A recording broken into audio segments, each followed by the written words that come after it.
हाँ देखिए, मैं आप लोगों को आज त्रिभुज के बारे में बता रहे हैं। त्रिभुज जानते हैं ना आप लोग ना? त्रिभुज, ट्रिएंगल देख रहा है ना? ट्रिएंगल के बारे में बता रहे हैं कि त्रिभुज, आप कहेंगे तो किसको त्रिभुज किसे कहते हैं, समझ हो ना? तो तीन भुजाओं से घिरे हुए क्षेत्र को हम त्रिभुज कहते हैं। जैसे देखो, एक ये भुजा है, दूसरी ये भुजा है, तीसरी ये भुजा है। देख रहे हो ना? ए बी सी, तीन भुजा हो गया ना? तीन भुजाओं से घिरा हुआ क्षेत्र को हम क्या बोलते हैं? त्रिभुज।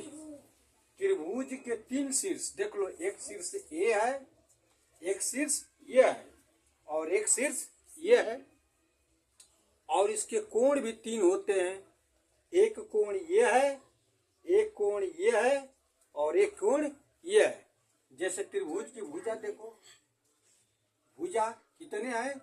ये तुम्हारा ए बी है और एक बी सी है और एक क्या है? सी है। और एक तुम लोग का देखो शीर्ष, शीर्ष देख रहा है ना? शीर्ष इसमें देखो, शीर्ष ए है, बी है, सी है। और कोण देखो, कोण इसमें तीन कोण है, कोण ए है, कोण बी है और कोण सी है। समझा रहा ना? अब देखो तुम लोग, ये तुम लोग को भुजा के आधार पर, भुजा के आधार पर त्रिभुज के प्रकार समझ रहा है ना? पहला समबाहु त्रिभुज, दूसरा समद्विबाहु त्रिभुज, तीसरा विषम बाहु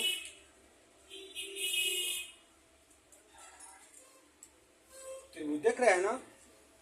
ये अलग अलग है।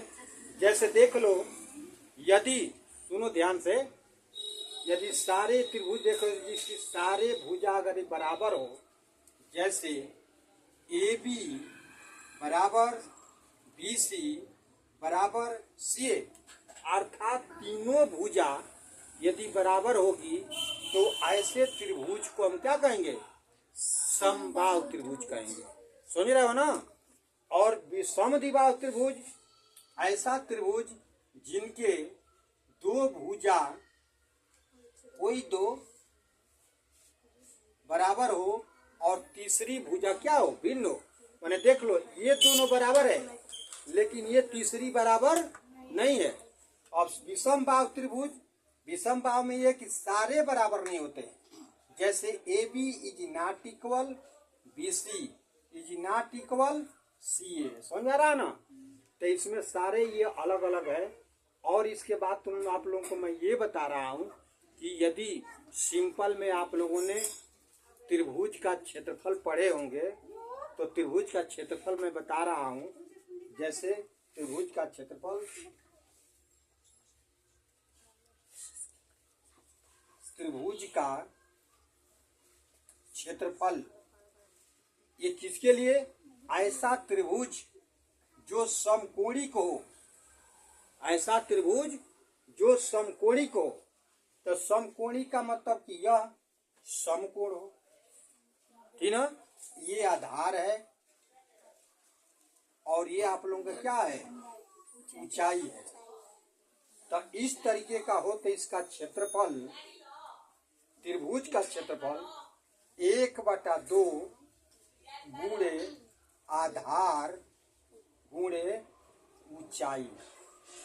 समझ रहे हैं ना? ये सिंपल के लिए त्रिभुज का क्षेत्रफल है। कहीं कहीं ऐसा आ जाएगा कि मान लीजिए कि विषम बाहु त्रिभुज हो तो उसकी भुजा क्या होगी? अलग अलग होगी। समद्विबाहु होगी तो उसकी अलग अलग होगी। समबाहु होगी तो सब बराबर होगी। तो इस तरीके से अब इसका त्रिभुज का क्षेत्रफल निकालना होगा। मैं विषमबाहु त्रिभुज का क्षेत्रफल बता रहा हूं, देखिए ध्यान से।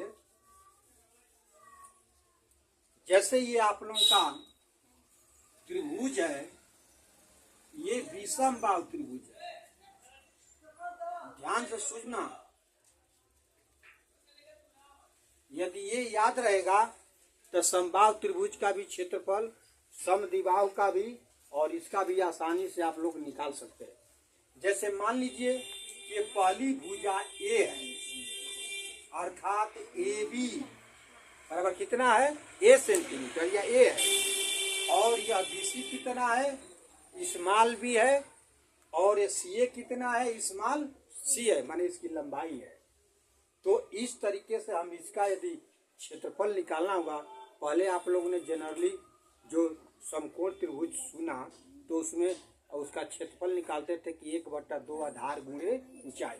इसमें तो आधार है लेकिन उसकी ऊंचाई नहीं है ना, तब इसके लिए हम निकालते हैं, पहले सबसे पहले यश निकालते हैं। यश सभी भुजाओं का योग बटा 2। क्या है यह, सभी भुजाओं का योग बटा 2, माने इतना धन इतना, धन इतना बटा में 2। इसलिए त्रिभुज का क्षेत्रफल बराबर करणी में यस माइनस ए, यस माइनस बी और एस माइनस सी। याद करें ये करणी में है, तो ये सारे का हम अलग अलग करके ऐसे क्षेत्रफल ये वर्ग इकाई में हम निकालते हैं। यदि सेंटीमीटर में दिया रहेगा तो वर्ग सेंटीमीटर, यदि मीटर में दिया रहेगा तो वर्ग मीटर। ये इस तरीके से हम त्रिभुज का क्षेत्रफल निकालते हैं। और फिर एक ये भी, ये तुम आप इसी में तुम लोगों को मैं बता रहा हूँ, ये पूछा जाए कि ये त्रिभुज का प्रकृति कैसा होगा। जैसे एक आता है आप लोगों का इसमें, ये तो मान लीजिए जैसे बता दिया गया, एक ये भी आता है त्रिभुज की न्यून कोण त्रिभुज, समझ रहे हो ना, न्यून कोण त्रिभुज। दूसरा अधिक कोण त्रिभुज, और तीसरा समकोण त्रिभुज। समझ रहे हैं ना। तो इसमें मान लीजिए कि कोई भी जब भी रहेगी भुजा 3 रहेगी, तो इसका ये चीज होता है कि देखोगे कि उसमें कोई ना कोई भुजा सबसे बड़ी रहेगी ना, और 2 छोटी रहेगी, चाहे बराबर हो चाहे जैसे भी हो।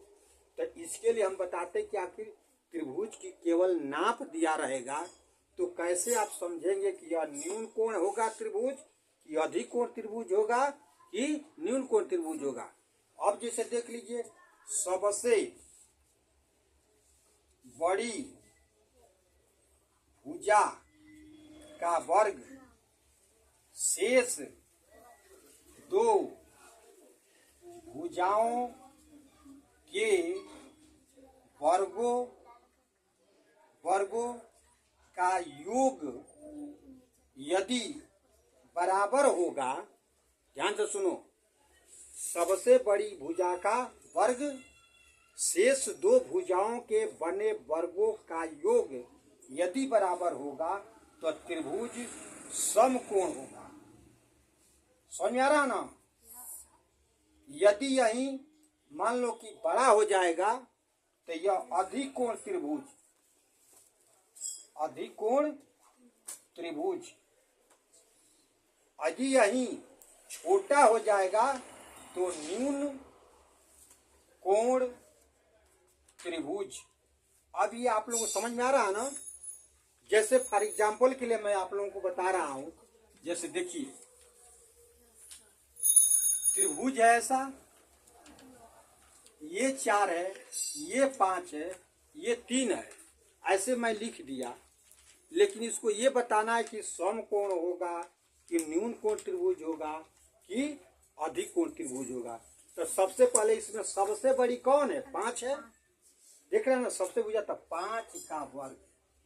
ठीक है, अब शेष 2 भुजा कौन है? 3 और 4 है, तो 4 का वर्ग और यह 3 का वर्ग। शेष 2 भुजाओं के बने वर्गों का, ये शेष 2 भुजाओं के वर्गों का योग, तो इनको दोनों जोड़ दिया ना, तब देखिए क्या आ रहा है। 5 का वर्ग करेंगे तो 25, 4 का वर्ग करेंगे तो 16, धन 3 का वर्ग करेंगे तो 9, ये हो गया 25। दोनों को जोड़ दोगे तो क्या हो गया? 25। अर्थात ये 25 और ये 25, इसमें से कौन लागू करेगा आप लोग? बराबर लागू हो, बराबर है ना। तो जब यह बराबर हो गया ऐसे का चिन्ह, तो ऐसे बराबर वाले में क्या है? समकोण।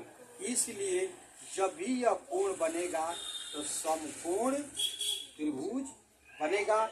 यदि बड़ा होगा तो अधिक कोण त्रिभुज, यदि यह संबंध छोटा होगा तो न्यून कोण त्रिभुज होगा।